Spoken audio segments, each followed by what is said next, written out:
Veda, Chapter 6, Agni and the Truth. Who is this god Agni, to whom language of so mystic a fervor is addressed, to whom functions so vast and profound are ascribed?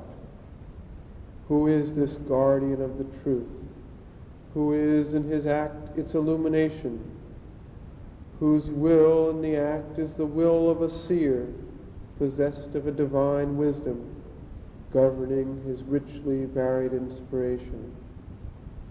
What is the truth that he guards?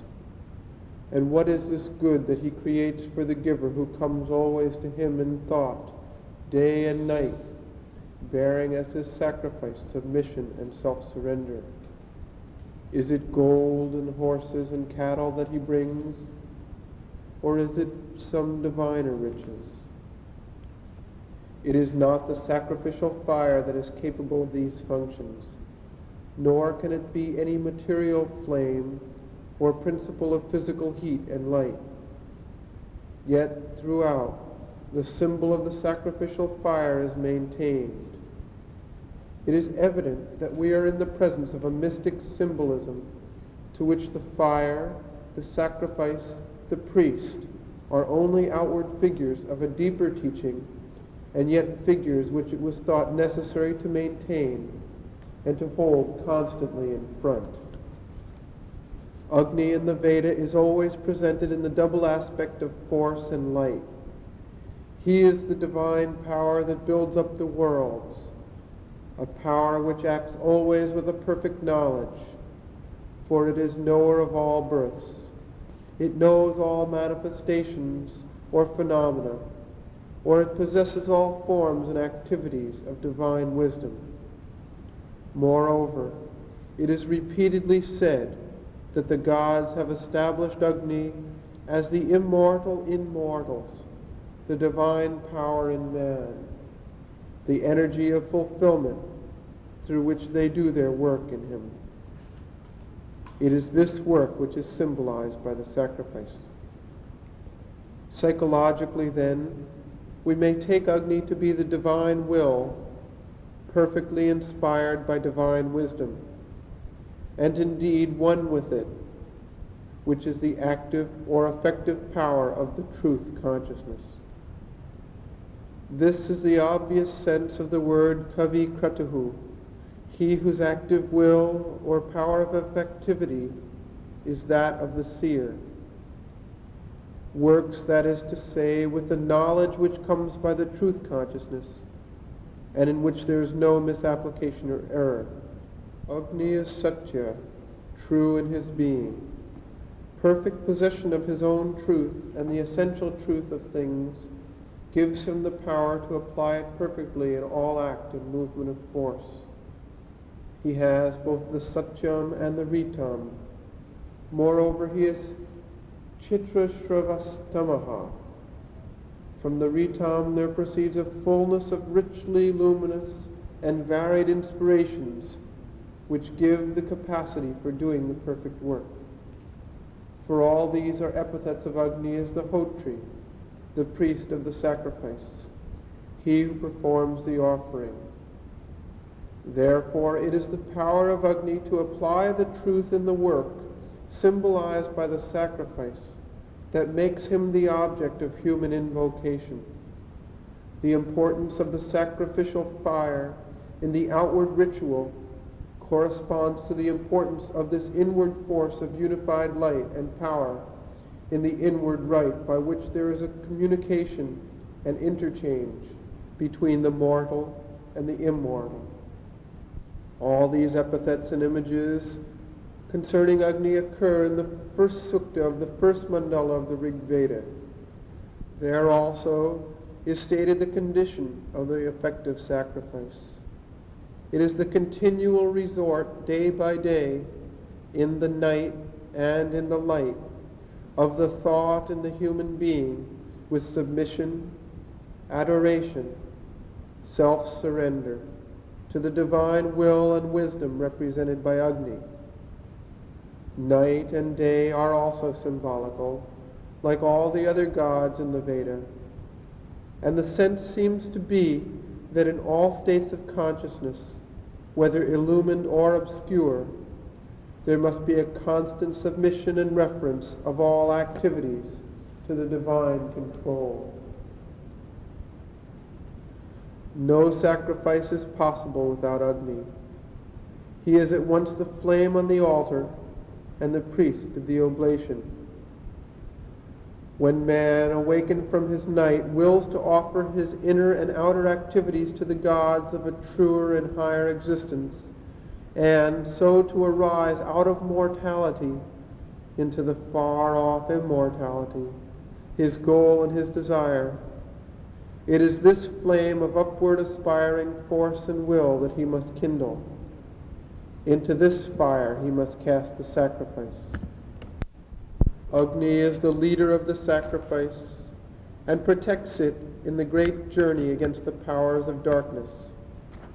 The knowledge and purpose of this divine puissance can be entirely trusted. He is the friend and lover of the soul and will not betray it to the evil gods. Even for the man sitting far off in the night, enveloped by the darkness of the human ignorance, this flame is a light which, when it is perfectly kindled, and in proportion as it mounts higher and higher, enlarges itself into the vast light of the truth. The name Agni is translated here power, strength, will, the God will, or the flame according to the context. Thus we move now to the first Sukta of the first Mandala of the Rig Veda, hymn to Agni. Rishi Madhuchandas Devata Agni.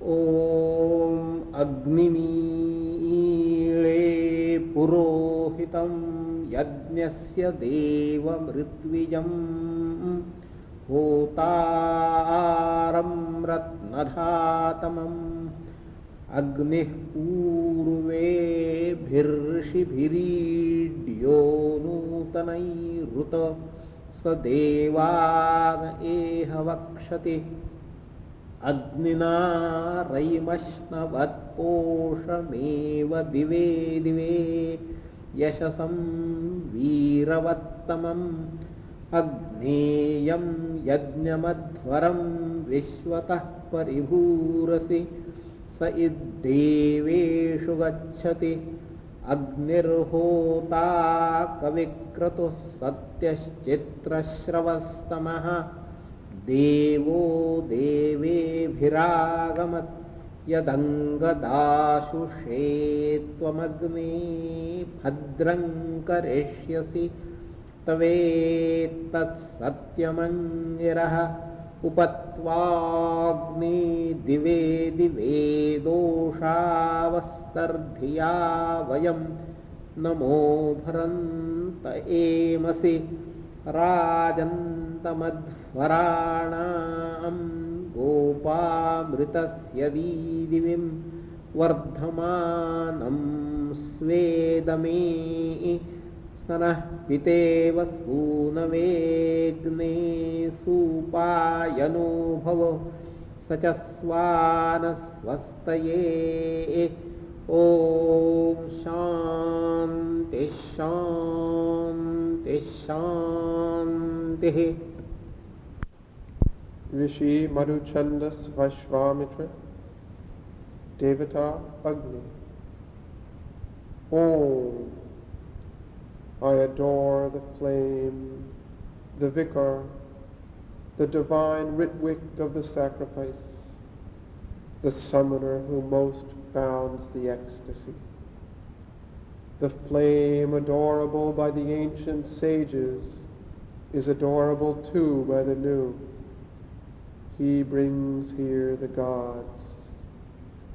By the flame one enjoys a treasure that verily increases day by day, glorious, most full of hero power. O flame, the pilgrim sacrifice on every side, of which thou art with the environing being, that truly goes among the gods. The flame, the summoner, the seer will, true and most full of richly varied listenings, may he come a god with the gods. O flame, the happy good which thou shalt create for the giver is that truth, and verily thine, O Angiras.